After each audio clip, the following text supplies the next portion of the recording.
I like the way Nombulelo said, the ones who mattered did not care, and the ones who cared did not matter. For Alicia, her story is rare. I'm glad that she stood her ground. It's funny how people thought the marriage wouldn't last, but here they are, 8 years down the line with 3 beautiful children. It is so heartbreaking to hear that some people kept her away from the wedding because of her choice of life. Nigeria is one country I would love to visit. I hear how welcoming and nice the people are. So let's hear the ladies' experience so I can start planning my Nigerian trip. Another worrying factor I think about when it comes to marriages with foreign men is, if they decide to move back home, will my sisters be ready to move with them? It will be quite interesting to hear what they have to say. The first time I went to Nigeria, I nearly died. Oh my God, it was so hot, and there was no food to eat that did not have chili. Everything had chili.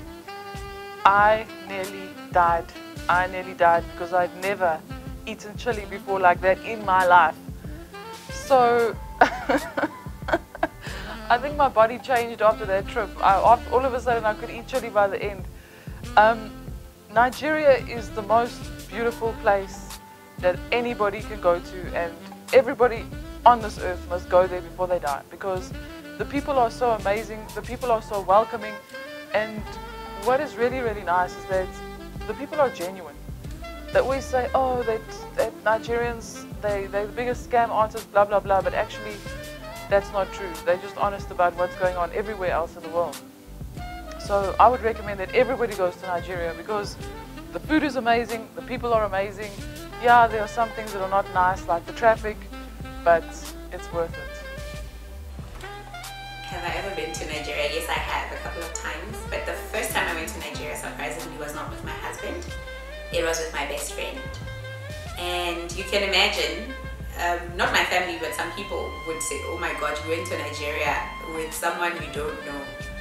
And like I said earlier, my best friend is the best representation of a Nigerian in Nigeria. She is the most amazing person. And so my introduction, and the Nigerians that I have around me are such good people that I could never have had any apprehension about it. So I went to Nigeria with my friend. I think there was something going on with her father's birthday. I think it was her father's birthday. Yes, I think it was her father's birthday. And obviously the first thing that as a South African or a person that's not from Nigeria, you feel when you get off the plane in Nigeria is the extreme heat and humidity. It just catches you. It just feels like somebody just blew 50 degrees of air that is humid in your face. But my first experience of Nigeria was incredible. I've traveled a lot with my husband, and I'm yet to go to a country where I received as much love, warmth, and genuine care as I did in Nigeria. It was a culture shock. A lot of things left me shocked because obviously Nigeria and South Africa are two extremes. But I enjoyed myself. And then I've gone back with my husband to see his parents and to also see his friends. He also does a lot of work in Nigeria, doing training, and yeah, we go to Nigeria quite often. I love Nigeria, obviously. I'm married to a Nigerian man. But my first time in Nigeria gave me an appreciation of not only Nigeria but Africa as a whole, and African people and Nigerian people. It gave me a newfound appreciation because it was such a warm, genuine, and full of love and joy trip. And I think that once you get to know Nigerian people, you sort of get that that's what they're about. I've been to Nigeria several times. Nigeria for me is like a second home. I've been going to Nigeria since '96. The first time I arrived in Nigeria, I think the weather, it was too hot for me, and the food. I don't have a very good stomach-to-stomach things that I'm not used to. And I think I lost 4 or 5 kg within the 2 weeks I spent there before I came back, because I wasn't eating well.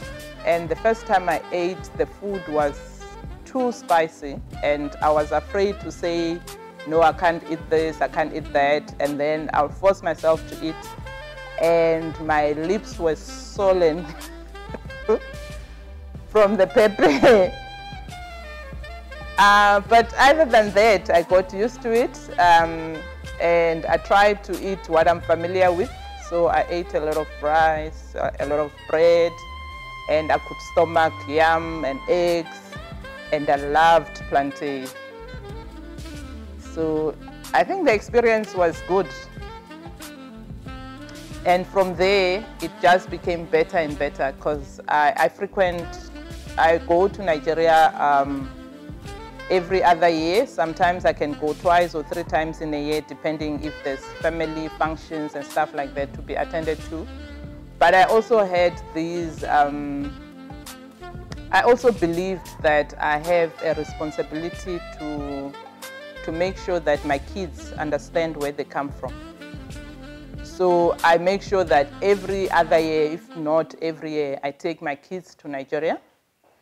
And not only to Lagos, big towns, but I also take my kids to the villages where the families are, and let them understand the culture. They sleep where the cousins and nephews sleep, and they will eat what everybody is eating. And that was the only way where they could understand their father's culture and where he come from, the type of food they eat.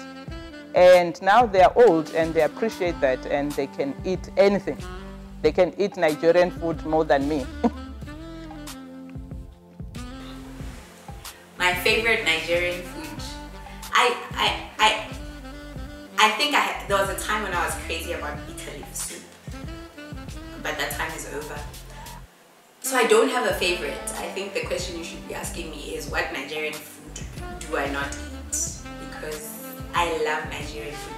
And it took a while, because, you know, for South Africans personally, Nigerian food is not very appealing to the eye. So you need to get yourself into it, and you need to get over the way it looks.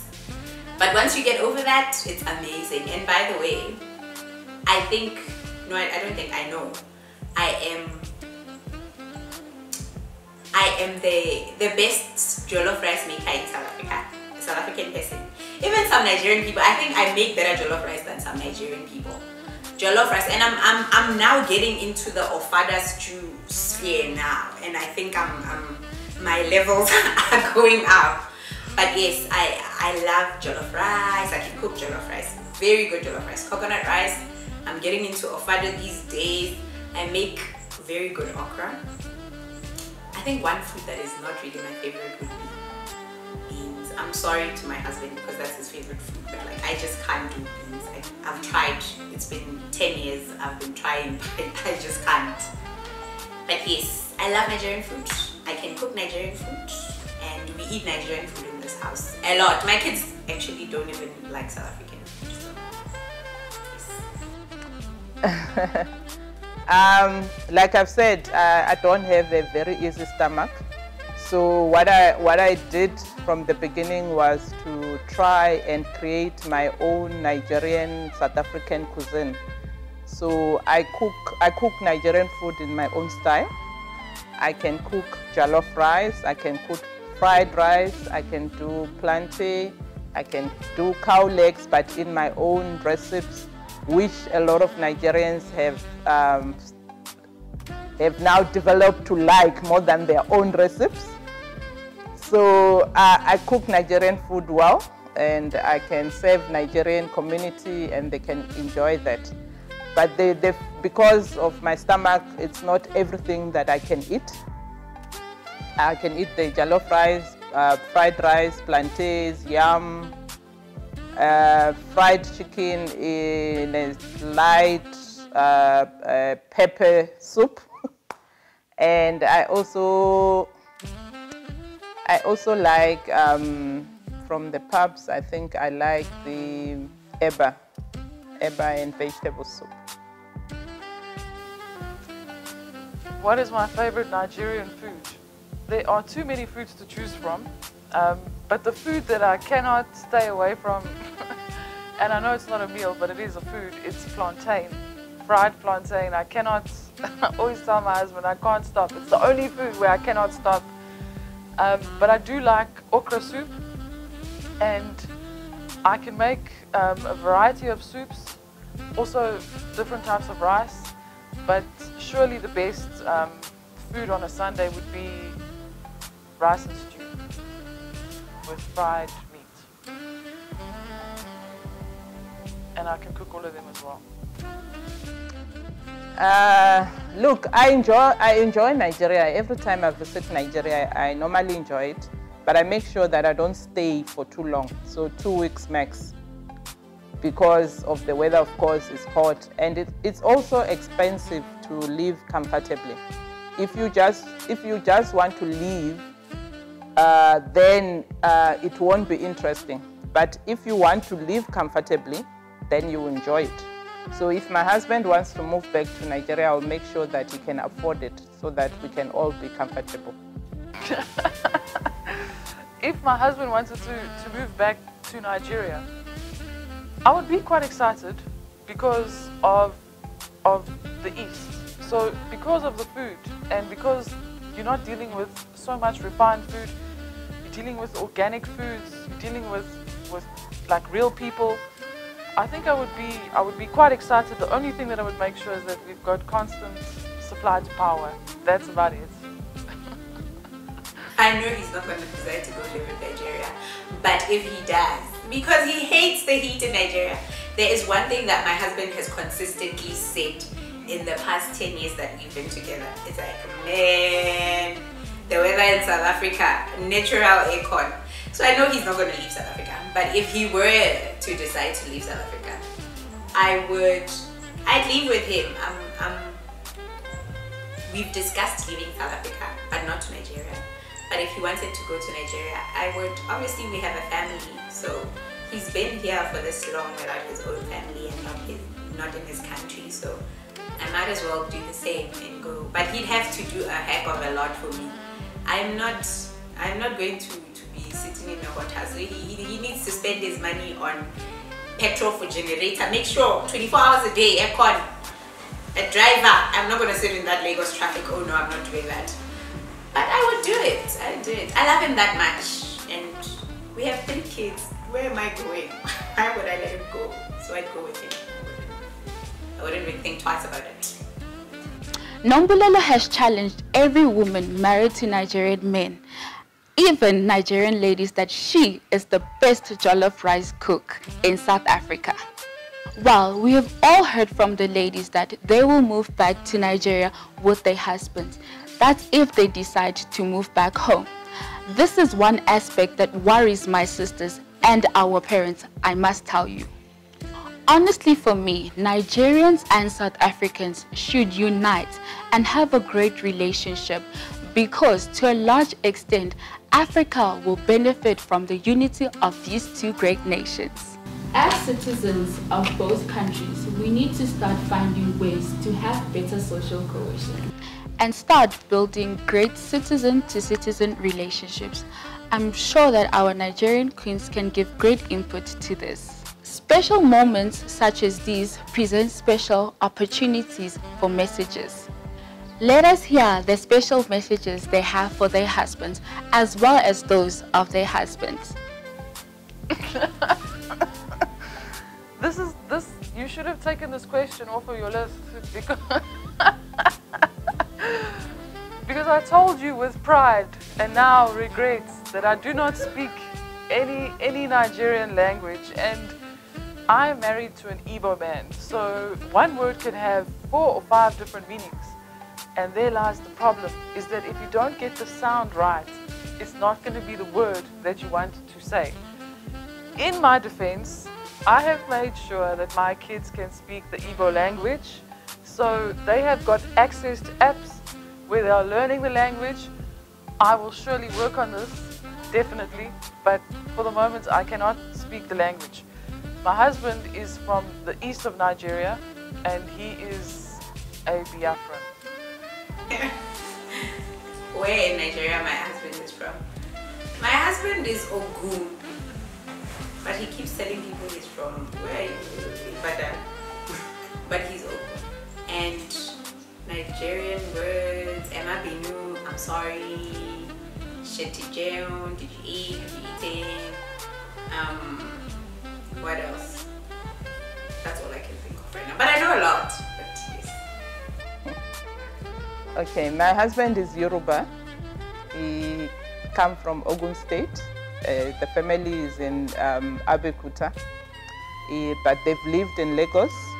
My husband was born in Ibadan. I've been in Ibadan, I've been in Abeokuta, everywhere where his history is, I've been there, so I know exactly where they come from, and the kids knows exactly where he comes from. The words, the Nigerian words, my husband is not a language person, so we don't learn much of the language from him. But as we are interacting with Nigerians, you can pick up this and that. I have learned to also pick up conversation when Nigerians are talking, because they also mix it with English, and then you can somehow connect the dots. But the greetings I can greet. Eka so, which means good afternoon. Eka ale, which means good evening. Eka ro, which means good morning. Kilo shele, what's that? What are you talking about? But and a whole lot others. But yeah, I can connect as you making conversations. The advice I would have is just always have an open mind. Always deal with the person not considering where they're from or their background. The first encounter with a person should always be a blank page. Be open, be liberal, and deal with people not on face value. Don't deal with people because he's Nigerian, I'm not going to talk to this person, or I already have preconceived ideas about this person, or because she's South African, I already know what South African women are like. So just be open, and be open to getting to know people for who they are.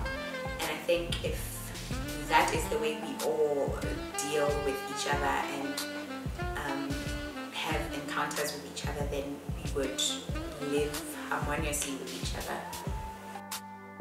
I think the advice that I can give is to have tolerance.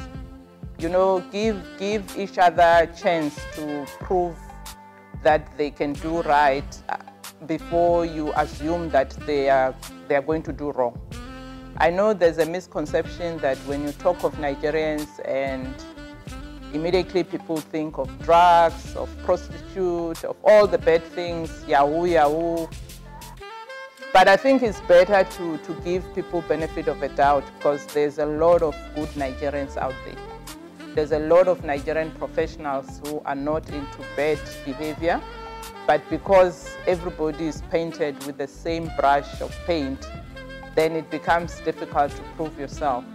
So I think I would urge South Africans or whichever country to give Nigerians a chance, because I believe we have a lot of brilliant Nigerians who are doing very good in the whole world, because Nigeria is a very populated country. You have a lot of Nigerians everywhere, and you also have a lot of everyone.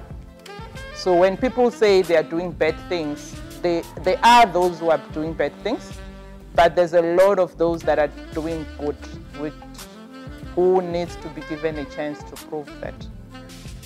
And that will be the advice, to be tolerant to each other. This question is, it's a heavy question, because, you know, what can we do better? I think we should do everything better. And the reason I'm saying that is because a human being is a human being. It doesn't matter where they come from. So what can we do better? I would say that we should clean our eyes and wake up to the reality that one day this could be a person that you need. And one day that person could need you. And as a human being, we're never going to say no. Ultimately, there is something in us that will always care, and ultimately this makes us human. So what could we do better is stop the judgment and really, really open your heart to learn from others, because particularly, you know, people from West Africa, there is always so much that we can learn because their culture is untouched. In South Africa, our cultures were diluted and almost destroyed because of our history. But Nigerians don't have that. West Africans don't have that. Their culture is intact. So we should learn, and we should open our eyes to our fellow human beings, and we should just, you know, be open to them. Anybody, in fact.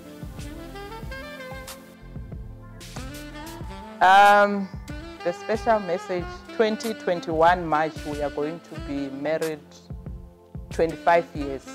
So that will be our 25th anniversary. I would like to say to my husband, thank you very much for choosing me to be your wife. I've learned a lot from you.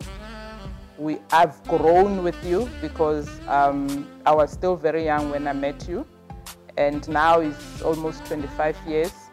And thank you for the beautiful, beautiful children that we have created together. And thank you for the family that we have created together. I know that we're not only husband and wife, we are partners, we are business partners, we are husband and wife, we are parents who are raising these beautiful children. And I think we have done our best up to this far. I would ask God to give us another 25 years to prove that we can do better. And we grow each and every year. And I like the fact that we will listen to each other. We are each other's mentor. We don't do stuff separately. We do mistakes together, and we do good together. And for me, that is the essence of marriage. And I love the communication that we have, because without communication, there won't be any marriage. I like the fact that I can talk to you about anything, and you can talk to me about anything. And I like the fact that you also you have a free will. You allow me to fly. You allow me to flourish. You allow me to do what I can for this family. And for me, I don't think I can get that from any other man except you. And I appreciate you. I love you so much. And I love our kids and our small family. I pray to God that He will continue blessing us. He will continue looking after us and give us more healthy and happy years to come. Thank you. My name is Jonathan. Would like to make you look at the Ibuwanyi Bajomo, and I'm 17. I'd like to say I'm very grateful to my parents for being able to send me to school for all these years, and they worked very hard to make sure that we've always been able to go to school. Hi, my name is Felicia Motuberu Dendo Bajomo, and I'm 24 years old. And I would just like to say that I'm really grateful for my parents and really thankful that they brought my brother and I to this world. My name is Dr. Abiodun Sunday Bajomo. I came to South Africa in 1994, and I had the opportunity to be given a job offer at Donald Fraser Hospital in Bufuri Venda. That was where I met my wife, Constance. What I really appreciate about her is her beauty, the humility, and the honesty. And my family, I would like to thank Felicia and Jonathan for their support during these years of marriage. And my wife as well, I will have to thank her for everything I've achieved until this moment, because there is a way we put it that is not only to have the ability to do something, but somebody has to be able to push you to do something as well.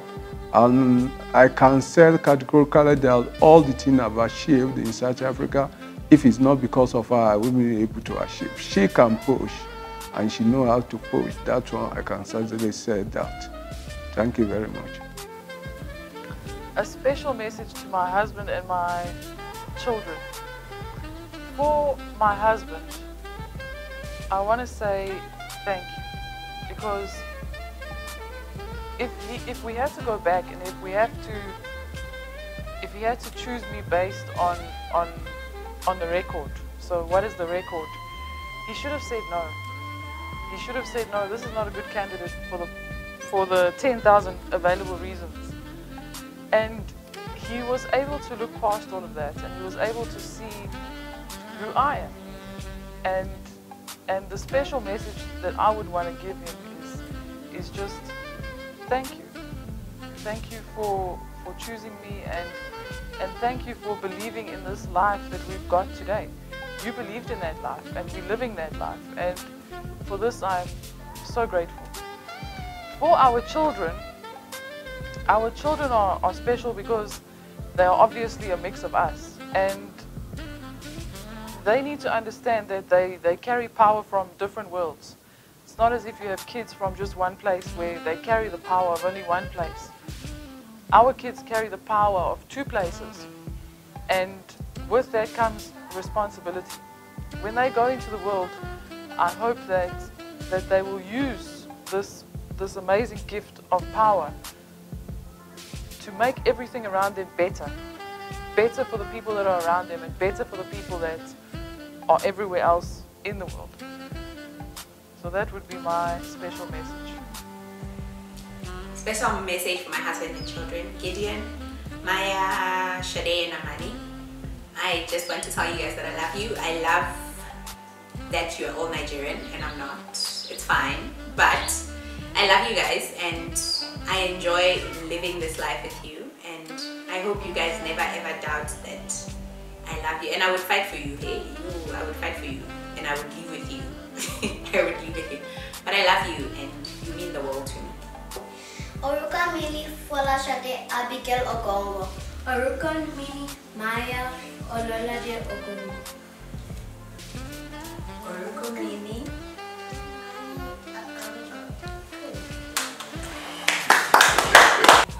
Okay, a special message to my wife and my kids. Well, obviously, I love them. I care deeply for them. I appreciate all the support they've given me in the past 10 years. All the experiences, all the journey has been an interesting journey for me, and I think I'm extremely lucky to have such a wonderful woman who supports me, who guides me, you know, and the past 10 years has been really quick. I mean, I wish sometimes we could slow down. We're getting close really fast, and I'm looking forward to the next 20, 30, 40 years as time goes. So my special message to my wife is that I am very, very happy I met her. I think the day I met her, my life changed, because at that point I realized I had found someone who understands me, someone who would go to the ends of the world for me, no matter what. And I think your family, they are incredible people. They welcome me with open arms. And I mean, I think the first day I came to your house, I cooked in your house. They allowed me to, which for me was just amazing. So yeah, thank you. And I love you. I love you too. Unfortunately, we have come to the end of today's episode of Nigerian Queens. As the saying goes, all things with a beginning must come to an end. In today's episode, I believe we all learned one or two things.